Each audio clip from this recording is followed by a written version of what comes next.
The program is facilitated by conductors, and at our center we have assistants, trained assistants, who are trained by the conductors. Each child has an assistant, or the parent in the youngster class, who are instructed by the conductor and help the child to achieve the goals that we work on. Parental involvement's important, though, with any class, correct? Yes, absolutely. As I mentioned before, in Hungary, it's mostly, the program is done almost exclusively by conductors and conductor students. Here, we heavily depend on parents carrying over whatever the kids learn here.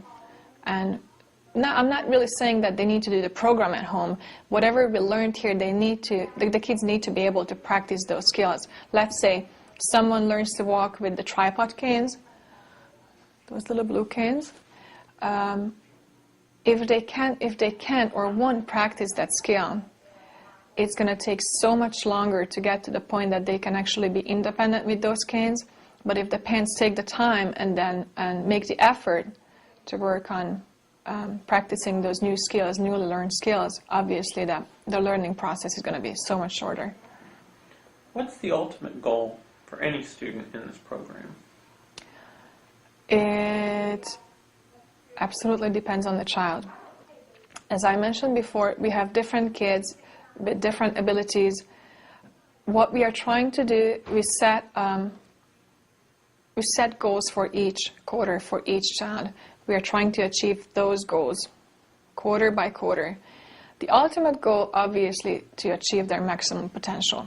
And it is different. We have different classes, different children. For some kids, the ultimate goal would be walking independently. Some other kids, it would be being potty trained, being able to use a communication device, being able to communicate with other people, or even being able to grab onto a toy. It truly depends on the child. We're looking for independence, so we want to, is that what you hope these kids will become more independent, be able to do more on their own? Yes, that's the ultimate goal, independence and being functional.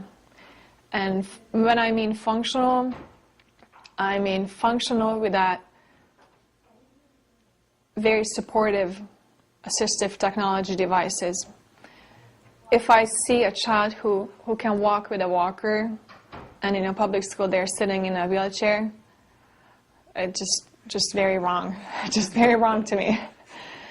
So I always feel like that independence, there's two different kinds of independence. You can be independent with a lot of support, with a power wheelchair, with a manual wheelchair, or with a communication device. But if you do have the skill to actually become an independent walker, a walking child, or someone who can speak, even just a little bit, but you can use a traditional way of communicating, that's definitely, for me, that's the goal, not to use a device. What kind of children most benefit from this program? We mostly work with children who have cerebral palsy, but we do have kids with other motor disabilities.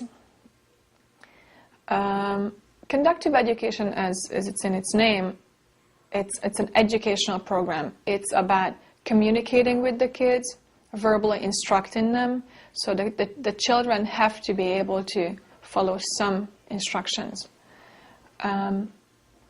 They have to be on a certain cognitive level to be able to follow the program, being able to understand what's going on around them, and kind of just realize that they're in a group setting, and just being able to interact with the other kids and the assistants and the conductor.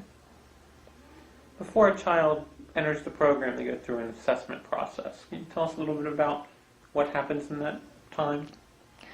It's that's obviously the first step of getting to know a child.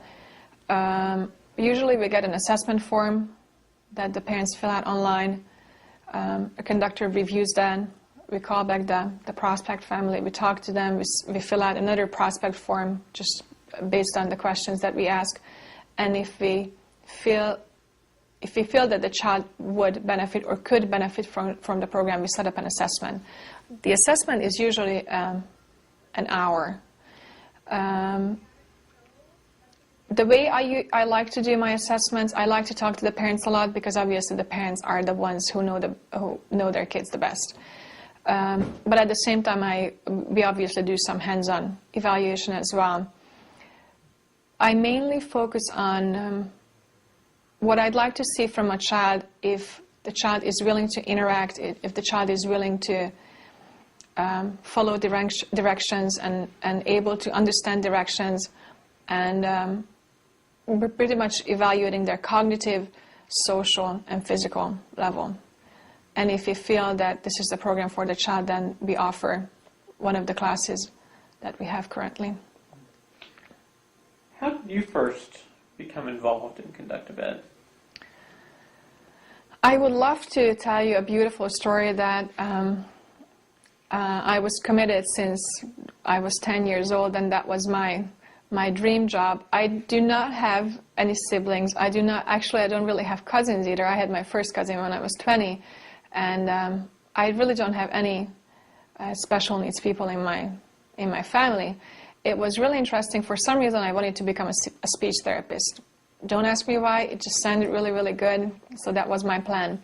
And one of my best friends from high school, she went to this open day at the Petro Institute. International Petro Institute has an open day for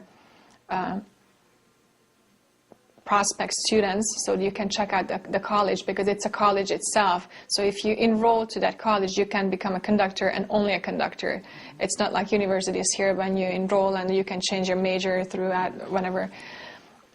And my friend said that that it looks like a really good place to be at, and then I said, I'll go with you. And this is studying there it's extremely difficult. And it's not necessarily the theory part of it, but to follow the principles of conductive education and follow the rules that were set up way before us, like in the 40s and 50s. That was probably the most challenging thing in my life, but it was definitely worth it. How long have you been involved in Conductive Ed now? Well, if I count my college years, then it's been 16 years. In that time, what's been your most memorable experience? Well, there's one I will never forget.